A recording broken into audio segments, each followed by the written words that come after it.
अस्सलाम वालेकुम दोस्तों। आज की वीडियो में हम वर्क प्लेस के ऊपर जो एक्सीडेंट्स होते हैं उनके काजेज़ के ऊपर बात करेंगे कि डायरेक्ट काज कौन से होते हैं और इनडायरेक्ट काज कौन से होते हैं, कौन कौन से फैक्टर्स होते हैं जिनकी वजह से कोई एक्सीडेंट हो सकता है। Work place accidents don't just happen by chance, they are the results of causes that can be identified and prevented. काम की जगह पर हादसात महज इत्तेफाक से नहीं होते, ये इन वजूहात का नतीजा हैं जिनकी शनाख्त और रोकथाम की जा सकती थी। Today we will talk about the immediate direct causes and underlying indirect causes of workplace accident। आज हम काम की जगह पर होने वाले हादसात की जो बराह रास्त वजूहात हैं और जो इनडायरेक्ट जो बिलवास्ता वजूहात हैं उनके बारे में बात करेंगे।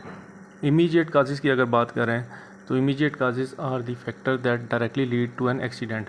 फौरी वजूहात वो अवामिल हैं जो बराह रास्त हादसे का बायस बनते हैं। They are usually divided into two categories, unsafe act and unsafe condition. जो इमीडिएट काजेज़ हैं वो दो कैटेगरीज़ में डिवाइड किए जाते हैं, एक अनसेफ एक्ट होता है और एक unsafe condition. Unsafe act by workers के जो हैं वो कौन सा अनसेफ एक्ट करते हैं। फॉर एग्जांपल जैसे पिक्चर में भी दिखाया जा रहा है, worker climbing without safety harness, worker not wearing helmet. Height के ऊपर वर्कर जा रहा है, उसने सेफ्टी हेलमेट भी नहीं पहना हुआ और सेफ्टी हार्नेस भी नहीं पहना हुआ। Unsafe act include things like गैर महफूज जो एक्ट हैं उनमें कौन कौन सी चीज़ें शामिल होती हैं। उसमें सबसे पहले है not wearing personal protective equipment, ज़ाती हिफाजती सामान ना पहनना, ऑपरेटिंग इक्विपमेंट विदाउट ऑथराइजेशन, इजाज़त के बगैर कोई भी इक्विपमेंट है मशीनरी उसको ऑपरेट करना, हॉर्स प्ले और अनसेफ बिहेवियर, काम के दौरान अपने कुलीग्स के साथ गैर महफूज रवैया रखना या हॉर्स प्ले वगैरह करना, बाईपासिंग सेफ्टी गार्ड, अगर कोई मशीन या इक्विपमेंट यूज़ कर रहे हैं तो उसके सेफ्टी गार्ड्स को नज़रअंदाज करना, working at height without fall protection, height पे काम करते हुए फुल बॉडी हार्नेस ना पहनना, यूजिंग टूल्स और मशीनरी इनकरेक्टली, टूल्स या मशीनरी का गलत इस्तेमाल करना इसमें शामिल है। अनसेफ कंडीशन की अगर हम बात करें तो उसमें जैसे पिक्चर में देख सकते हैं स्लिपरी फ्लोर है, ब्रोकन मशीन है और पुअर लाइटिंग है। Unsafe condition include hazards in work place such as slippery और अनइवन फ्लोर, फिसलन या नामवार फर्श होता है, lack of safety sign and warning, जो वर्क प्लेस है वहाँ पे सेफ्टी साइन या वार्निंग्स की कमी होती है, पुअर लाइटिंग और वेंटिलेशन, जो वर्क प्लेस है वहाँ पे लाइट की कमी होती है, वेंटिलेशन जो है उसका फुकदान होता है। Unsecured objects at height fall hazard, कोई भी ऑब्जेक्ट्स एज पे पड़े हुए होते हैं हाइट के ऊपर जो किसी भी वक्त ह्यूमन एरर से या हवा की वजह से गिर सकते हैं।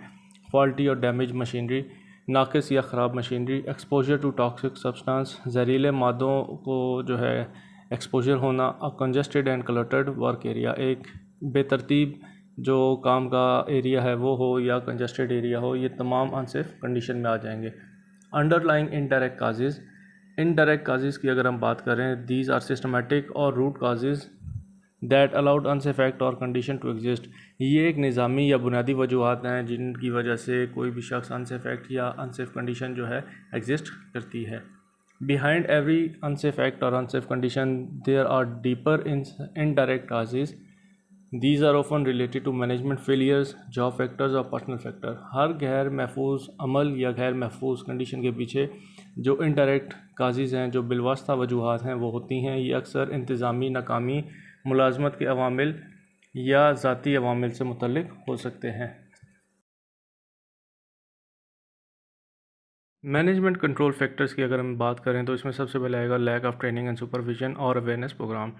तरबियत या जो सुपरविजन है यानी कि निगरानी उसमें कमी, या जो अवेयरनेस प्रोग्राम है सेफ्टी के रिलेटेड उनमें कमी हो सकती है। Failure to maintain equipment, no preventive maintenance, जो इक्विपमेंट है उसको बरकरार नहीं रखा जाता, उसकी मेंटेनेंस प्रॉपर नहीं की जाती। इनएडिक्वेट इमरजेंसी प्रिपेयर्डनेस, जो हंगामी हालात की तैयारी होती है वो नाकाफ़ी होती है। No hazard identification and risk assessment, जो ख़तरे को शनाख्त करने का तरीका है या ख़तरे को तशख़ीस किया जाता है वो ऐसा कोई सिस्टम नहीं होता, कोई रिस्क असेसमेंट नहीं बनाई जाती। पुअर सुपरविजन और इनएडिक्वेट इन्फोर्समेंट ऑफ रूल, नाकस निगरानी की जाती है या जो सेफ्टी के प्रोटोकॉल्स हैं, कानून हैं, उनको प्रॉपर तौर पे इन्फोर्स नहीं किया जाता। नो प्रॉपर प्रोसीजर और रिस्क असेसमेंट, कोई मुनासिब तरीक़ाकार या रिस्क असेसमेंट नहीं होती। Weak safety culture in work place के ऊपर काम की जगह पर कमज़ोर सेफ्टी कल्चर होता है। नेक्स्ट है जॉब फैक्टर। जॉब फैक्टर के क्या क्या अवामिल जो हैं उसमें असरअंदाज हो सकते हैं। सबसे पहले है job related factor can also contribute such as high workload and unrealistic deadlines, काम का ज़्यादा बोझ हो या अनरियलिस्टिक जो डेडलाइन है मैनेजमेंट की तरफ से वो अपने वर्कर्स को दी जाए, inadequate staffing, too few workers to safely do a job, ना काफ़ी अमला हो काम करने के लिए, मतलब महफूज तरीके से काम करने के लिए बहुत कम लोग हों, poorly designed work station, ergonomic hazard, जो वर्क स्टेशन है जहाँ पे काम खड़े होकर करना है वो पुअरली डिज़ाइंड हो, जहाँ पे एर्गोनॉमिक हैज़र्ड का खतरा होता हो, complex procedure without proper guidance, मुनासिब रहनुमाई किए बगैर जो कॉम्प्लेक्स प्रोसीजर हैं काम करने के वो करवाए जाएँ, और repetitive and monotonous task that cause fatigue, या बार बार एक ही काम को करवाया जाए जिसकी वजह से वर्कर थकावट का बायस बनते हों। पर्सनल फैक्टर में जो फैक्टर्स कंट्रीब्यूट करते हैं वो है tired worker, confused worker, not understanding instruction. कोई वर्कर हो, थका हुआ हो, उलझा हुआ हो, किसी परेशानी का शिकार हो या इंस्ट्रक्शंस को प्रॉपर्ली समझ नहीं पा रहा, तो इसमें सबसे पहले हमारे पास आएगा लैक ऑफ नॉलेज और स्किल, इल्म या महारत की कमी, स्ट्रेस, फैटीग और फिज़िकल अनफिटनेस, तनाव, थकावट या कोई जिस्मानी फिज़िकल अनफिटनेस हो, ओवर कॉन्फिडेंस और कॉम्प्लिसेंसी, अगर कोई काम उसको आता हो तो उसके हवाले से वो ओवर कॉन्फिडेंट हो कि हाँ ये मैं कर लूँगा या मुतमईन हो। Language barrier in understanding instructions, हदायत को समझने में कोई ज़ुबान की या लैंग्वेज की बैरियर आते हों। मेडिकल और साइकोलॉजिकल इश्यूज़ अफेक्टिंग परफॉर्मेंस, कारकर्दगी को मुतासर करने वाले तिब्बी या नफ्सियाती मसाइल उसमें आ सकते हैं। Conclusion: to prevent accidents, we must look beyond the surface.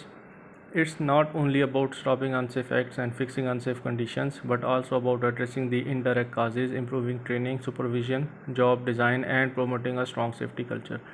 हादसात को रोकने के लिए हमें सरफेस से परे देखना चाहिए, सतह से परे देखना चाहिए। ये सिर्फ गैर महफूज कामों को रोकने के लिए, गैर महफूज हालात को ठीक करने के बारे में नहीं, बल्कि जो इनडायरेक्ट काजेज़ हैं उनको हल करने के बारे में भी है। इसके अलावा इसमें आपकी सुपरविज़न है, ट्रेनिंग है, जो वर्क डिज़ाइन है, जॉब डिज़ाइन है, वो सब में इन्हांसमेंट ज़रूरी है और एक महफूज जो हिफाजती कल्चर है उसको फ़रोग देना चाहिए।